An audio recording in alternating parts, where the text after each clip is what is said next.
Reading with your kids. Hola, ni hao, konnichiwa, assalamu alaikum, shalom, mahama, cha, bonjour, namaste, jumbo,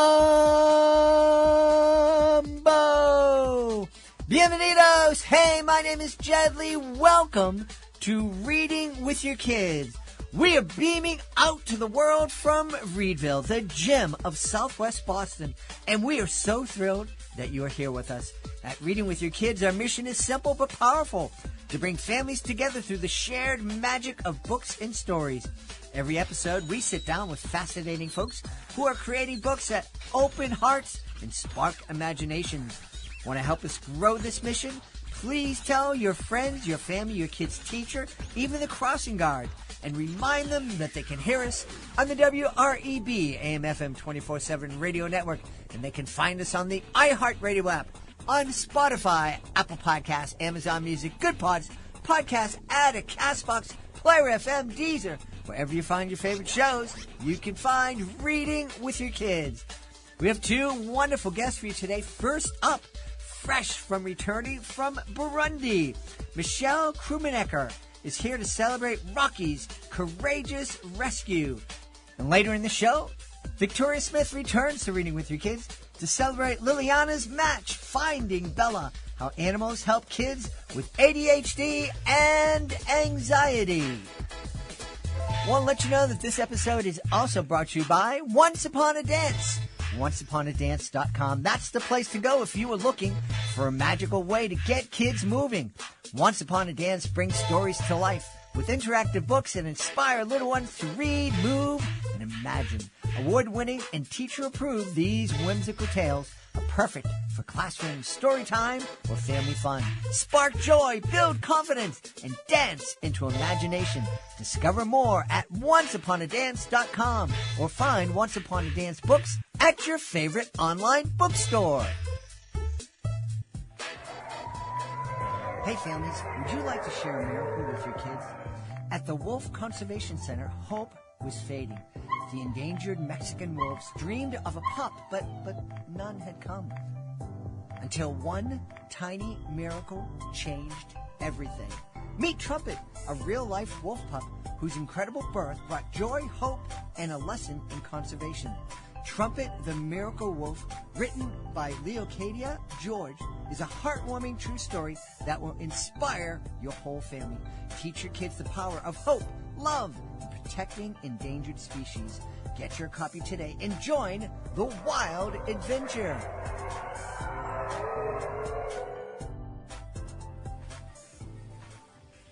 Well, I'll let you know that this episode of Reading with Your Kids is also brought to you by We're Going on a Space Adventure, written by Marie Nichols. This is a Reading with Your Kids certified great read. Blasting off and speeding through space, Graham cheers to the moon and beyond. But Bracken quickly learns that Graham has a fear of flying and that he must manage control of the spaceship. On the moon, they narrowly escape a hideous monster as a crater explodes, and on Mars, they need to outrun Martian creatures or risk becoming their dinner. Hoping to find a friendlier planet, they decide to try Jupiter. Then clank, clank, clank, something is attacking the spaceship. You and your kids are going to love this book. It's fun. It's exciting. It celebrates intergenerational friendships, and we love those. We're Going on a Space Adventure by Marie Nichols. It is a Reading with Your Kids certified great read. My friends, I am very, very excited. Joining us from Oklahoma, our guest is here today to celebrate her new picture book. It's called Rocky's Courageous Rescue. Please welcome to the show, Michelle Krumenacher. Michelle, how are you? Doing great. Thanks so much for having me. I'm delighted to have you on. Am I right in assuming that Rocky's Courageous Rescue not only is your new picture book, it's your debut picture book? It is, yes. I have had many ideas in my head for many years, and my husband told me it's time. It's time to get this done and get your first out there. So, well, big deal. Congratulations on that. Who is Rocky, and who does he have to rescue? Yes, Rocky is a small rock hyrax, which I loved because we had never heard of a rock hyrax as a family. And he's just a tiny little rock hyrax, and he struggles with being the smallest all the time and not able to do all the things that his other rock hyrax friends can do. And one night, he is called upon, somebody is trapped, and he needs to help because nobody else can fit into the small space to help save his friend Boulder. So Rocky has to muster up the courage to see if he can save his friend. So before we go any further, I need to know what a rock hyrax is. Yes, I had no idea either. So my family we were living in Burundi, Africa last year, and we went and visited grandparents who met us in Kenya, Africa. And so while we were there, we were visiting Nakuru Park, and my son, we're sitting up there and we're looking out over the beautiful Lake Nakuru, and my son said, "Mommy, look." And I looked to my left and I saw nothing. And I was like, what is he wanting me to see? And he said, "Look at the cute animal." And I looked again, I looked closer, and right in front of us, you could get quite close, on the rocks were lots of rock hyraxes. And so that was my first encounter. I said, "Oh my goodness, those are adorable." And so they are cute little animals, they remind me, being out here in Oklahoma, of prairie dogs a little bit. But they're always on the rocks, and they're super cute. Ah. And did the story just bounce into your head the moment you saw your first rock hyrax, or did it have to marinate for a while? So that night, he was a 6-year-old then, my little boy. I was putting him to bed that night, and he said, "Mommy, tell me a story." I said, "Okay, buddy." And he said, "I want a story about the hyraxes. They were so cute." And so this was the first edition of that story, that bedtime story that I told him. I just came up with it that night, and he loved it. And so that next morning he said, "Tell my brothers about the story and tell Daddy about the story." And so I did. And then my husband was encouraging me, "You need to write this one." So after many edits, this is Rocky's Courageous Rescue. That's awesome. I've told this on the podcast in the past. There was a night where my kids asked me to tell them a story. And I, like you, I just came up with the story on the spot, and they loved it. They were laughing hysterically, and I was laughing, and we had all sorts of fun. The next morning, they said, "Tell that story again," and I said, "I have no idea what you're talking about." Yes. Remind me, and they're trying to remind me, and I'm like, "Sorry, it's not. It fell out. It's not there." Yes, I've had some of those also. Thankfully, this one, he could help remind me. And they immediately had me get my computer and start typing it out and getting the rough draft started. So they were a huge help. Well, that's fantastic. What a great family story. I love that origin story that, your husband is there supporting you and your kids are cheering you on. As you were typing and putting that story together, in the back of your mind, were you thinking, "Yeah, I can do this"? Or was it, "Oh, well, I'll type this and then we'll forget about it and they'll leave me alone"? Yes, I sadly tend to be pretty negative towards my own work. And so I was like, I don't know. At least they enjoy this. I'll write it for them.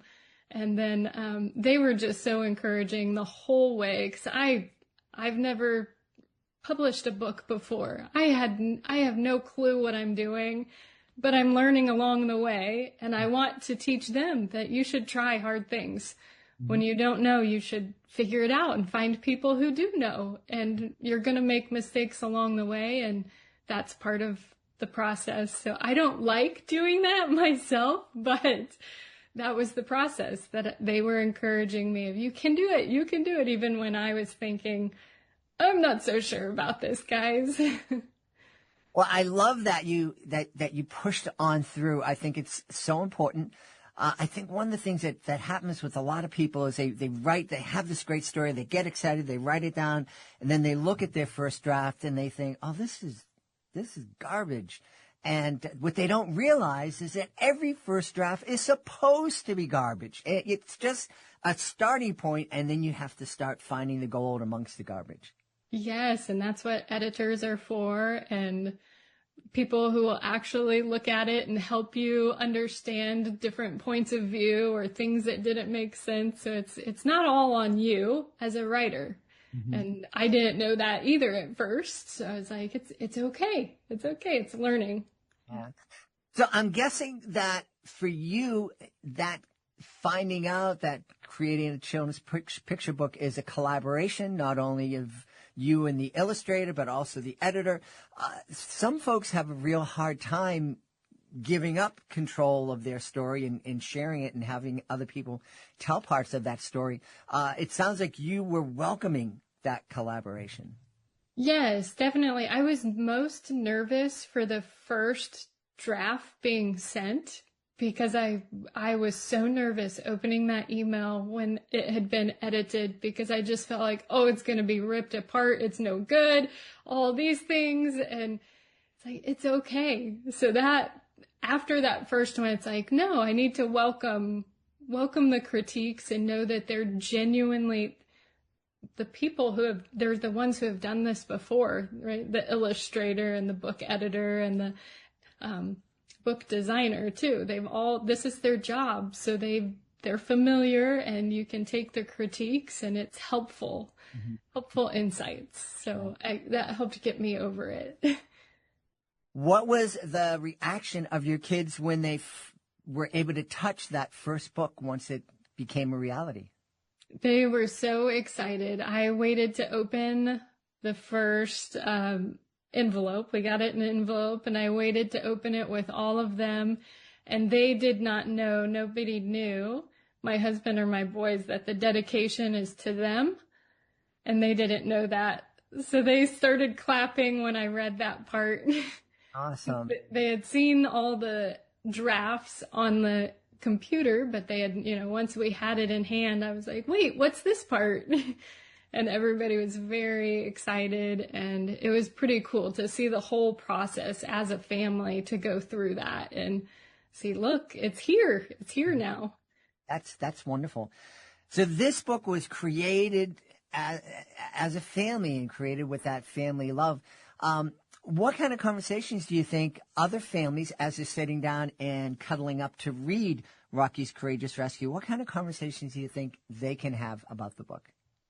Yeah, I definitely think a couple of people have said that they just really love that they had no idea what a hyrax was. So it kind of almost led them on a whole separate journey as a family to discover, what is this creature? And what are they like? Where do they live? And different things about that. So it's not just a story that they get to read. It's a whole nother journey of getting to learn about this creature. And I just love, that's why for my family, I wrote the book and with my family, but I wanted to write a children's book because the idea of other families cuddling together, it's just, there's nothing like it.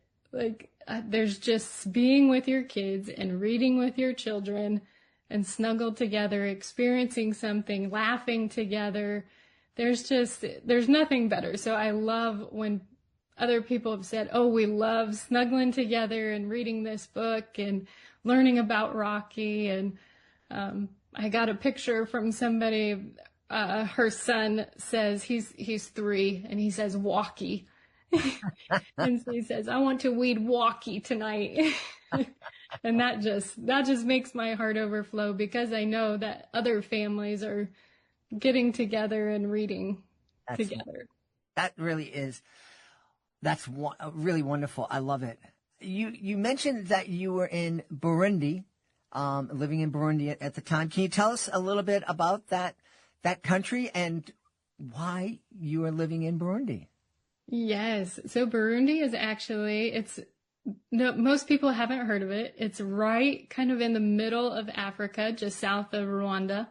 And it is the size of Maryland, and it has 13 million people. So it's very densely populated, but it is actually considered one of the world's poorest countries. And so many people have asked us, why in the world would we go there then? We experienced everything of no water, no electricity, and that being normal lifestyle to just living amongst the people who struggle with everyday life, things that we have no idea about here in America. We always can know when our next meal is coming or that there's an opportunity. And we worked with widows and orphans. And so they were the extremely marginalized in a country where it's already extremely poor. They were the poorest of the poor. And so we worked with them and just helped hear their stories and encourage them and provide what we could for them.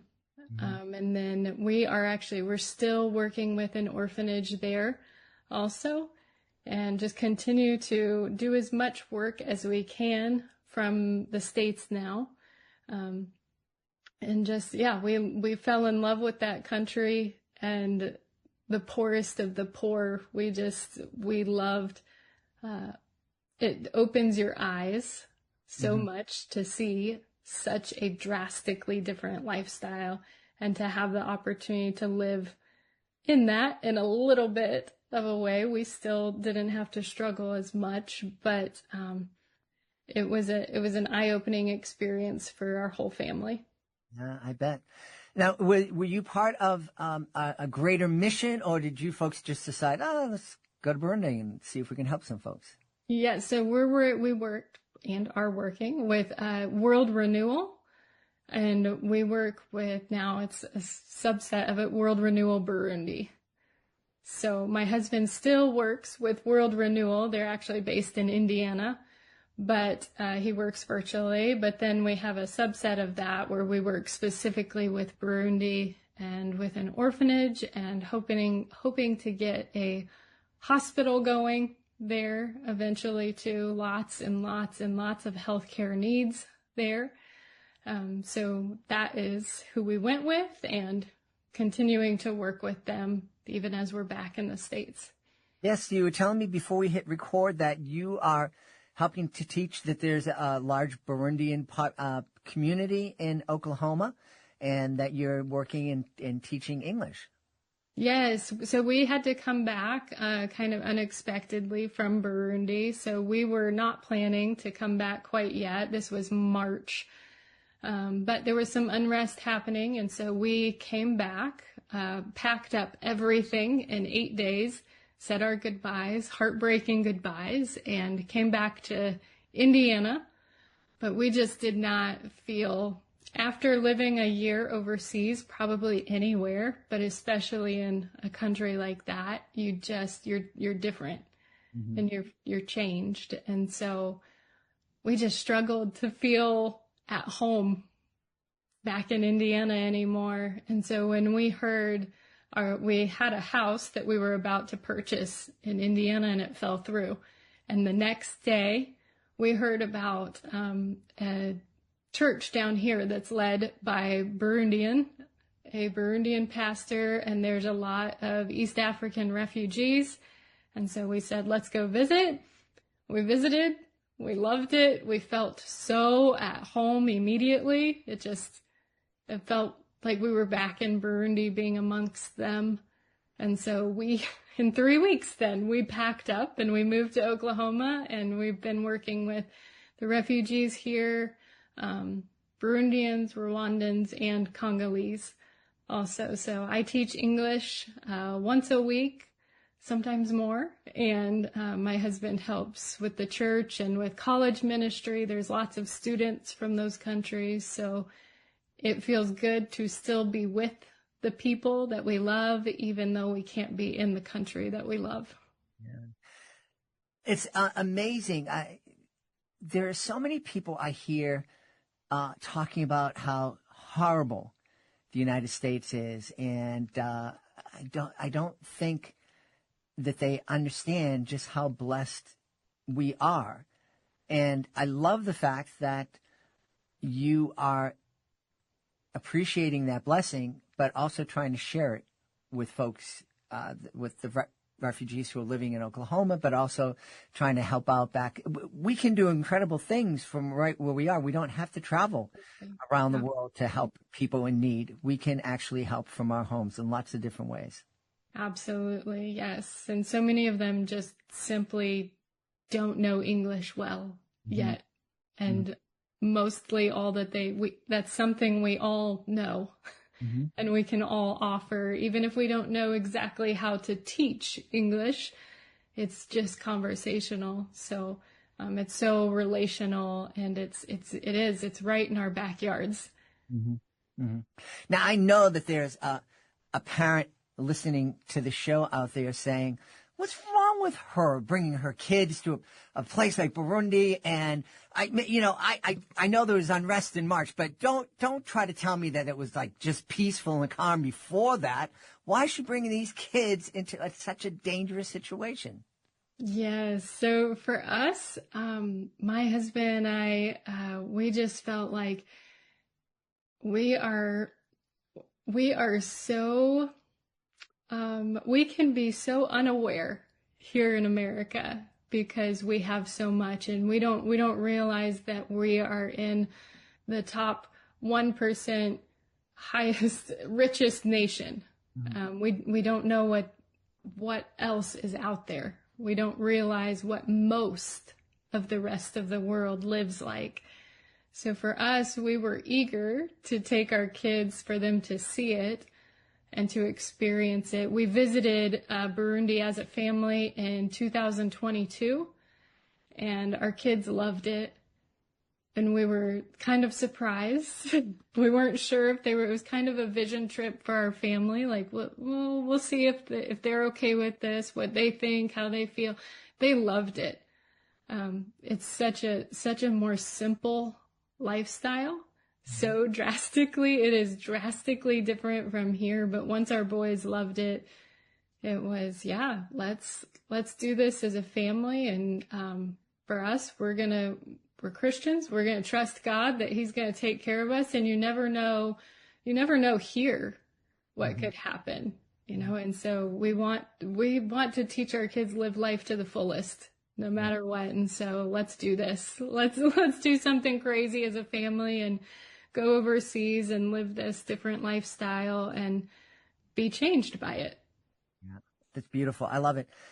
When we first moved into the beautiful neighborhood of Reedville, where our studios are, we were attending church, and there was a priest from India who was there and got up and said, hey, I have these young men who want to go to seminary to become priests, but they need sponsors, and would you consider? And so my family and I talked about it, and we decided to sponsor one of those young seminarians, and it was wonderful. That was 27 years ago. We're still in regular contact with that young now priest who's done amazing things, opened up some orphanages and eye care and healthcare centers, and it's just been an amazing experience. And I remember walking shortly after we made that decision and started receiving correspondence with Joby. I remember walking through Costco one day with the kids, and you go down this aisle and you get to try this sample and that sample and that sample, and the next aisle there's more. And we had so many samples we didn't need to eat lunch. And I said to the kids as we got in the car, I said, we were just given more food than the people in Joby's village have to work and get to eat. And that really hit all of us really hard. Yeah, and just absolutely. showed us how blessed we are. Yes. And once you put a name and a face to it, poverty's in the world, that, but once you had a name It was like, wait, it's a whole different connection to poverty that you can sense and feel, and it's important. It's important to have. I agree. And I want to encourage everybody. I'm currently sponsoring a young student in El Salvador through a group called Unbound, and I know there's lots of other organizations where you can sponsor someone and get to know that person, see how they live, and really make a difference in their lives. So, do you have a favorite child or support organization? Yes, we have a couple, but I would say probably the one that comes to mind is the Boaz Project. They work with a few different countries also, and we were actually, when we went to Kenya and met the hyraxes, we were able to go to one of their orphanages also, and they do an excellent job. We work with World Renewal. You can it's more like follow along our story on carriedbylivingwater.com, and we just kind of post different things about the orphanage that we work with, but that's just been a neat experience to try to convey to people what the orphanage is like there, what it's like, life is like for an orphan in the poorest country in the world. So, yeah. Now that Rocky's Courageous Rescue is out in the world, are your kids and your husband encouraging you to write a follow-up, turn Rocky into a series, or introduce folks to other creatures? Yes. My husband is always saying, what's the next book? What's the next book? And we're trying to work on making time for me to get some of those ideas. But each of my sons really had an animal that they heard about, that they learned about while we were in Kenya that's kind of more unique. And so I'm thinking of taking each of those animals. So for my youngest son, it was the hyrax, and then there's the topi for my middle son. He loved the topi, and they call them the blue jeans and yellow socks when we were on safari, because that's how you can distinguish what they look like. Okay. And so I'm kind of starting to head towards maybe that direction of almost writing a book for each of my sons and the unique animal that they loved, and we'll all learn about it more together. Yeah, great. Well, I suggest, since the first creation worked so well, where you just was kind of riffing and telling a story to your son at bedtime, I say go back to that. Just sit down. Yes. All right, bedtime, kids. What are we gonna come up with? It was a Toby called Toby, and yeah, yes, yeah, they're good at giving me ideas and helping me. I bounce ideas off of them all the time, so thankful for that. Awesome. And I just wanted to acknowledge, I loved it when someone wants to come on the show, they schedule, they go to our scheduling page, and we ask them how they found out about us. And you wrote down, I just looked up and I listened to some kids' podcasts, and I really liked reading with your kids. And so that's good. That earned you an invitation. I love the title of it too. It's like I love reading to my kids and reading with my kids. I love to encourage other people to do that. So it's like, I'll reach out to this one. I really like this. Well, I'm really glad you did. Tell everybody where they can go to find out more about Rocky's Courageous Rescue and find out more about you. Yes, there's michelleKauthor.com. You can check that out. Our family site is carriedbylivingwater.com. I love it. And is the book available on Amazon and all the Yes, Amazon, Barnes and Noble, hopefully wherever books are sold. Awesome. We've had a great time speaking to the author of Rocky's Courageous Rescue. It's the debut picture book from our guest, Michelle Krumenacher. Michelle, thanks for being on Reading with Your Kids. Thank you. This episode of Reading with Your Kids is brought to you by Careful What You Hear, a wonderful middle grade novel by Helen Dunlop Newton. Noah Baker is not an average 13-year-old. He's a mind-reading secret agent. Ever since a mix-up gave him an experimental cochlear implant, he and his partner Lena have been going on spying missions for the government. Now they're in for a reward for all of their hard work. Space camp! Their fun threatens to melt away when Noah overhears thoughts revealing a plot to steal secret plans from nearby Redstone Arsenal. Should Noah report what he heard and risk losing a chance to compete in the end-of-camp mission with Lena? Or should he keep quiet and risk bad people winning again? Careful What You Hear is the sequel to Helen's very popular Do You Hear What I Hear? Get your copy today. You and your kids are going to love it. Careful What You Hear by Helen Dunlop Newton. Do you want to save money on your next flight? Then pick up the phone and call. That's right, call. Because the best prices are not online. They're with SmartFares. See, SmartFares has special deals with the airlines. When they have unsold seats, they use SmartFares to fill them. So you get airline tickets at crazy low prices. They have access to great prices and discounts at over 500 different airlines. Plus 300,000 hotels and rental car companies. Their prices are too low to publish online. With the extra money you'll save, you can book another trip or treat yourself to dinner or shopping. So stop searching all of those travel sites to find the lowest price on your next flight. Let one of our SmartFares expert travel agents find the best price for you. Call SmartFares today and get ready to see the world with a fat wallet. 855-325-1823. 855-325-1823. That's 855-325-1823. Hey, my friends, I have a super idea you are going to love. How about this weekend, turn your backyard cookout into a storybook celebration. Fire up the grill, crack open a few of your favorite picture books, and serve up Big Fork Brand's legendary bacon sausage. Made with nitrate-free bacon and premium pork, it's juicy, smoky, and unforgettable. Top it off with Big Fork's spicy Chicago fire sauce, and you've got a meal as bold as the characters in your favorite bedtime tale.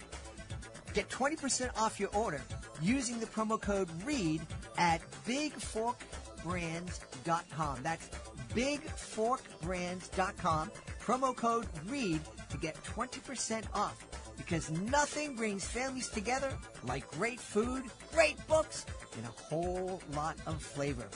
Big Fork Brands. Read, grill, repeat. Joining us right now from beautiful California, our guest is returning to Reading with Your Kids to celebrate her brand new picture book. It's called Liliana's Match, Finding Bella, How Animals Help Kids with ADHD and Anxiety. Please welcome back to Reading with Your Kids, Victoria Smith. Hey, Victoria, how are you? I'm fine, thank you. Glad to have you back. You love writing about animal characters. I do. All of my books, well, the first 4 all have animals in it. In fact, they're all personified because they're all doing the talking, human-like talking, and they go through human-like experiences. And I love animals, my own love of animals. I've always grown up with animals. We have animals. In fact, I'm kind of looking behind my back because I have a young cat who likes to do the zoomies. And right before all this, I thought, oh gosh, should I shut the door? So I might have at one point get up just to, if she does zoom in, because she is a little on the crazy side. But yes, I also work at a shelter one day a week, for cats, small animals, cats and, rabbits and hamsters if we get them. Our main shelter has the dogs, and they decided a while back to separate the cats and dogs because, they come in, both animals, and they're already nervous, and the dogs are always so loud barking. So this really does the cats are just panicking. And so now they're in a very, soft, wonderful environment where they have what's called the cat experience room. Instead of cages, they're in condos. They have live TV going on, YouTube videos, and it's just so much calmer for them. Yeah. So yes, I love writing about animals and being with animals. It's right about dog shelters. I remember when we first brought adopted Augie, our grumpy beagle who was with us for 14 years. He came home from the shelter and he didn't make a sound for about 3 months.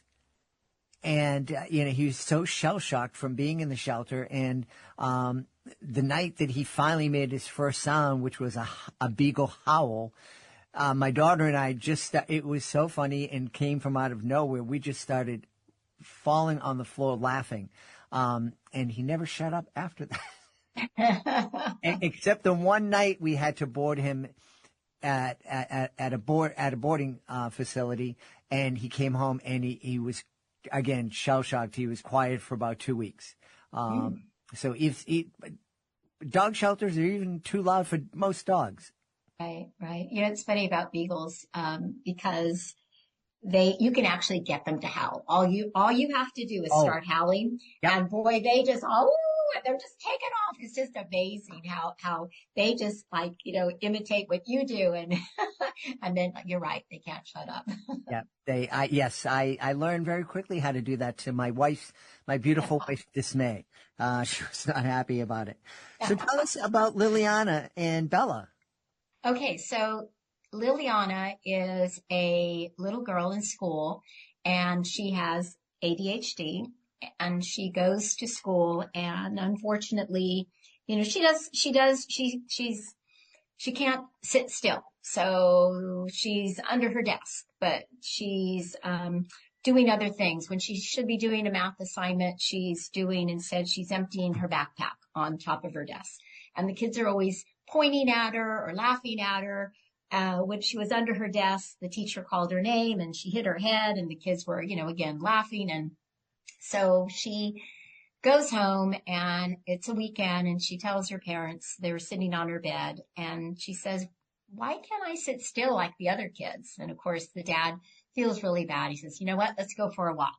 So off they go for a walk, and in the neighborhood, there's this puppy who has the same energy that she sees in herself.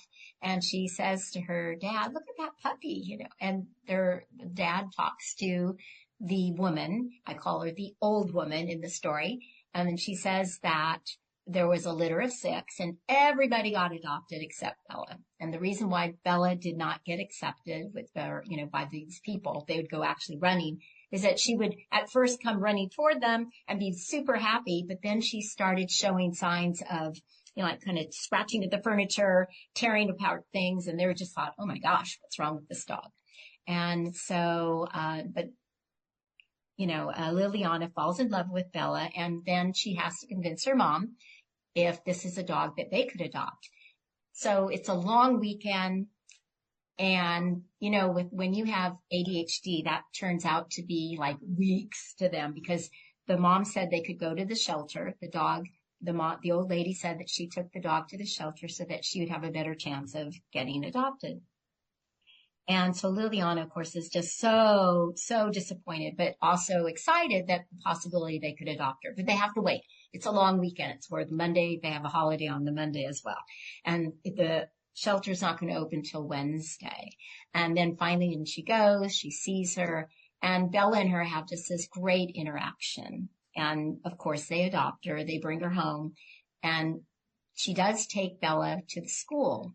And the same kids that were laughing at her or whatever, they now really like Bella, and now they're liking Liliana.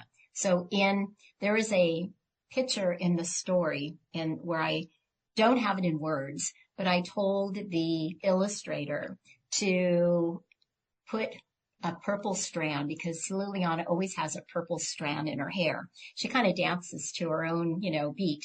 And she just loves that little purple strand. So the kids mimicked her in the play yard, the boys, the girls, all of them, because for them, that purple strand meant, Liliana, we're sorry. We see you, we hear you, and we want to be your friend.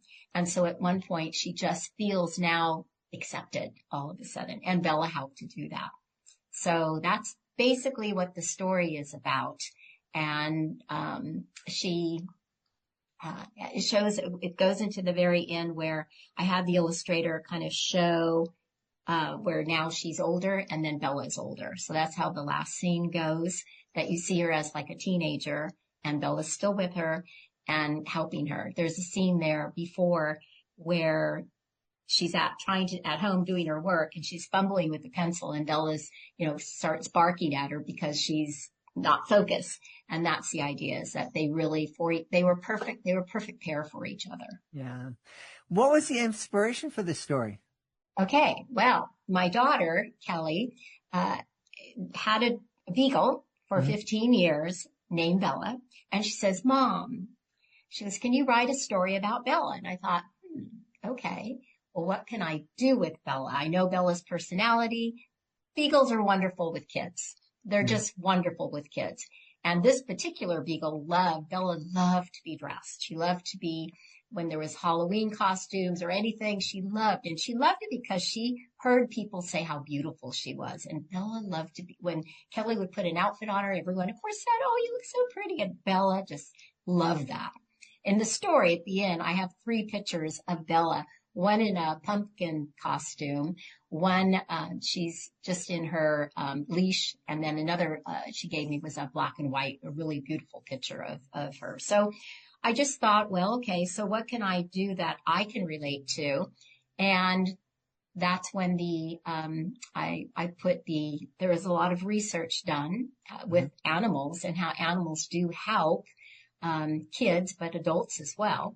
I often think of when you're looking on your phone and you happen to see a cute little kitty picture or a cute little, if you're on Instagram or something and you see, and you're almost addictive and you can't get off. And the whole idea is that you have all of this oxytocin going on because you're feeling relaxed, you're laughing, and it's just the whole idea. So that's how basically that story came about. I had even contacted a psychologist who happened to write a research, and his title was How Pets Help Kids, and he mentioned autism, ADHD, anxiety, and some other things. And I thought, so I read it, and I contacted him and asked if he would be interested. The book wasn't published yet, and I asked if he'd be interested if I could send him a copy, and he said, indeed. He said, I can put it in my waiting room for parents and kids to see it before they see me. So I was like, wow, that was just, so it started with my daughter and it started with Bella the beagle. Wonderful. Well, that's so really neat. That must have felt great to know, and it must feel great now knowing that your book is possibly calming and soothing the nerves of some young patients going in to see a therapist. I'm hoping that, there'll be some kids who can see themselves. Mm-hmm. And, they say statistics are that mainly will we see boys because they're more disruptive or they get up out of the class and they're just moving all about. And there are girls, not as many, but there are girls. And the reason why they don't, because they're not disruptive, they're just inattentive. They're they're very quiet. They can be almost like a dreamy state. So they don't seem to, people don't say, oh, they must have ADHD. Their interpretation is that they have to be disruptive. And so girls get misdiagnosed. So I am hoping that if kids can't see themselves, that they can see maybe, oh, we have little Johnny in our room or little Mary in our room, and she has it. But the whole idea is to then embrace it and empathy. So that's really, I have 3 themes in this book. One is, of course, is ADHD and anxiety. The other one is going to be the animals. If you're wanting to get an animal, try the shelter first. And then if you want a special animal, then go to a rescue, because those animals that are there who also have needs. And then the last theme would be empathy. And that's super important. Yeah.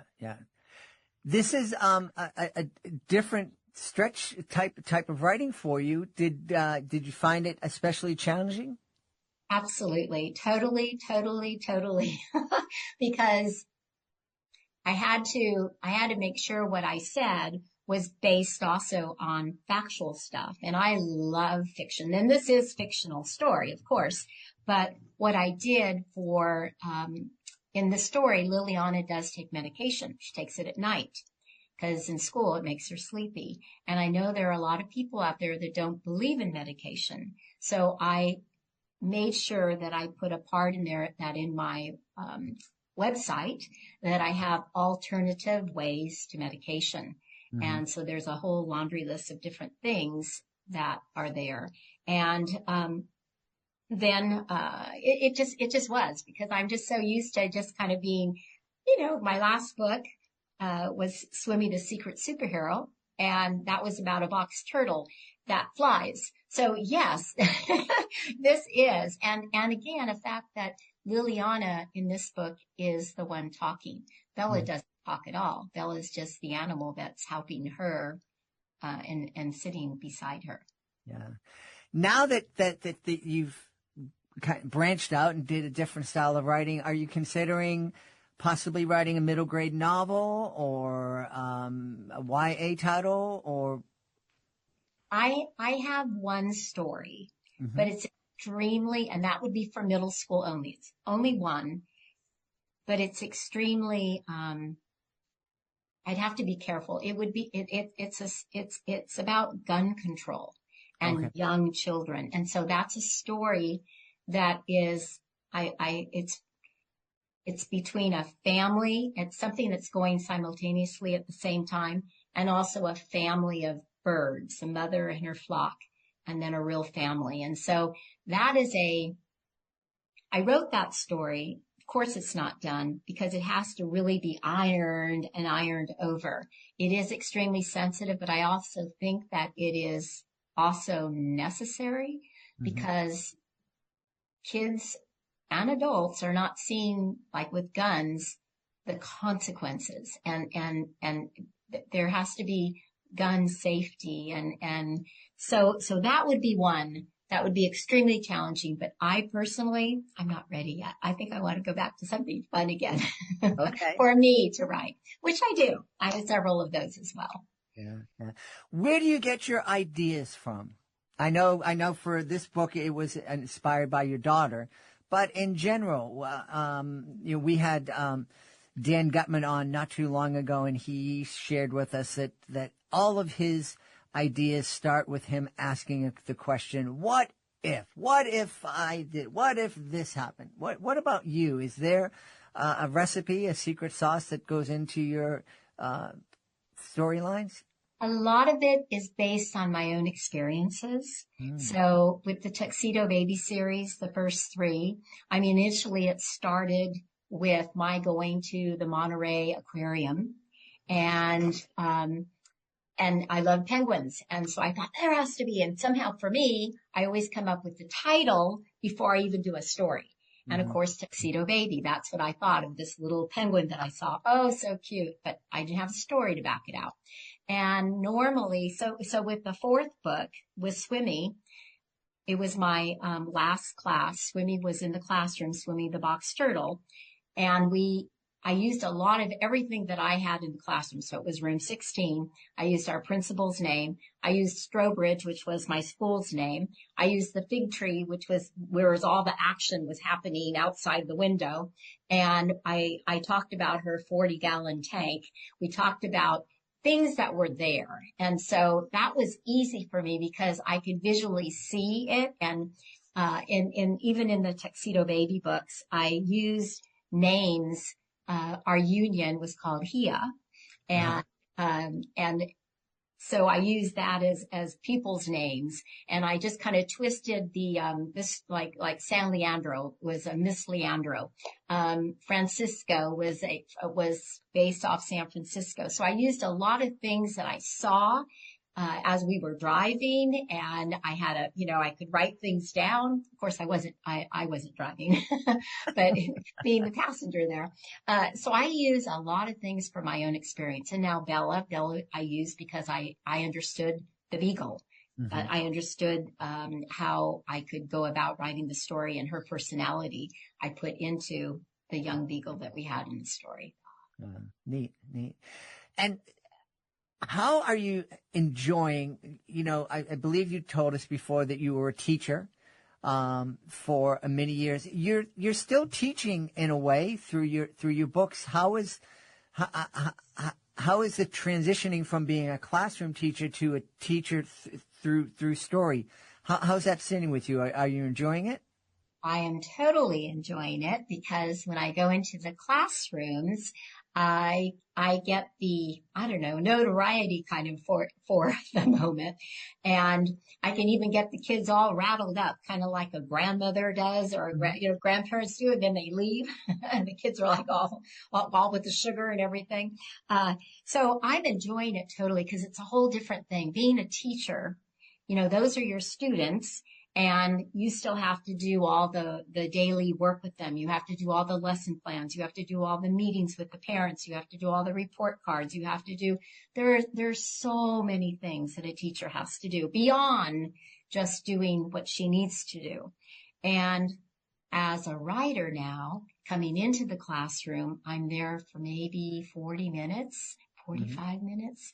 And the kids are just enjoying and they're in awe that, and it could be a colleague of mine and you worked with her and now she's a writer. So it's just so much fun now. It's just a lot lighter load, than going in and being in that classroom all day. That's great. That's great. We should tell everybody where they can go to find out more about Liliana's match, Finding Bella, How Animals Help Kids with ADHD and Anxiety, and find out more about all your books.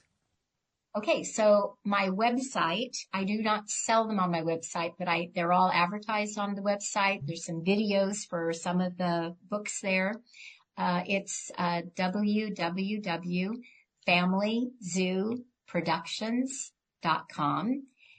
And of course, I sell on Amazon and they can go to any bookstore or Barnes and Noble and ask for that there as well.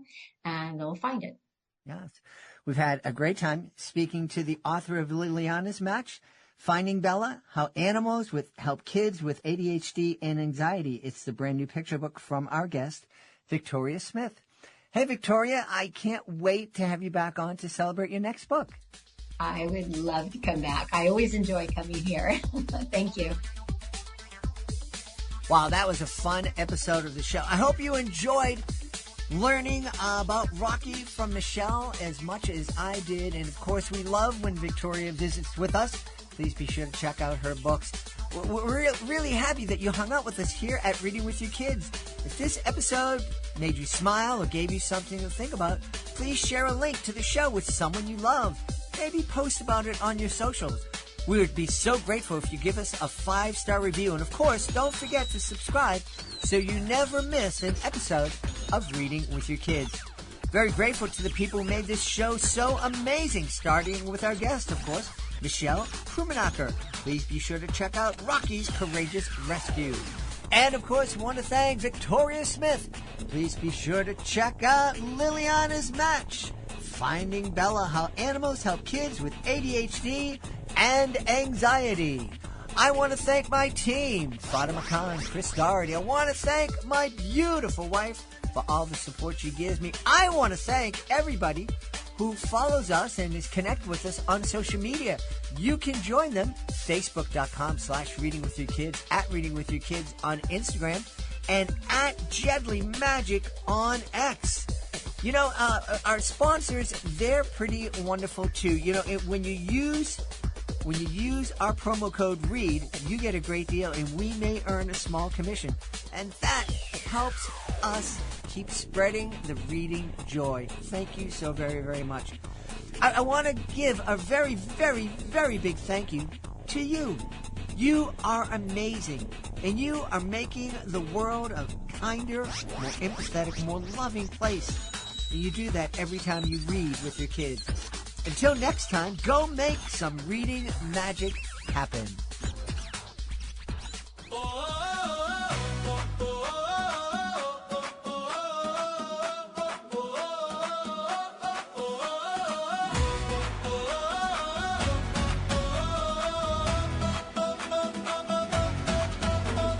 Boom, boom, súbelo, activa tu corazón.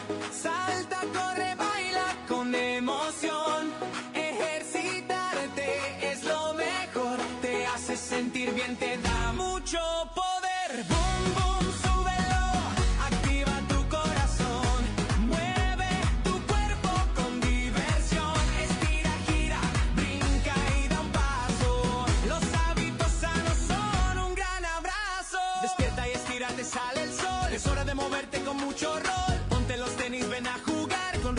energía, vamos a saltar. Siente el ritmo, mueve los pies. Con cada paso te sientes al 100. Da una vuelta, toca el cielo. Tú puedes hacerlo, eso es lo bello. Boom, boom, súbelo. Activa tu corazón.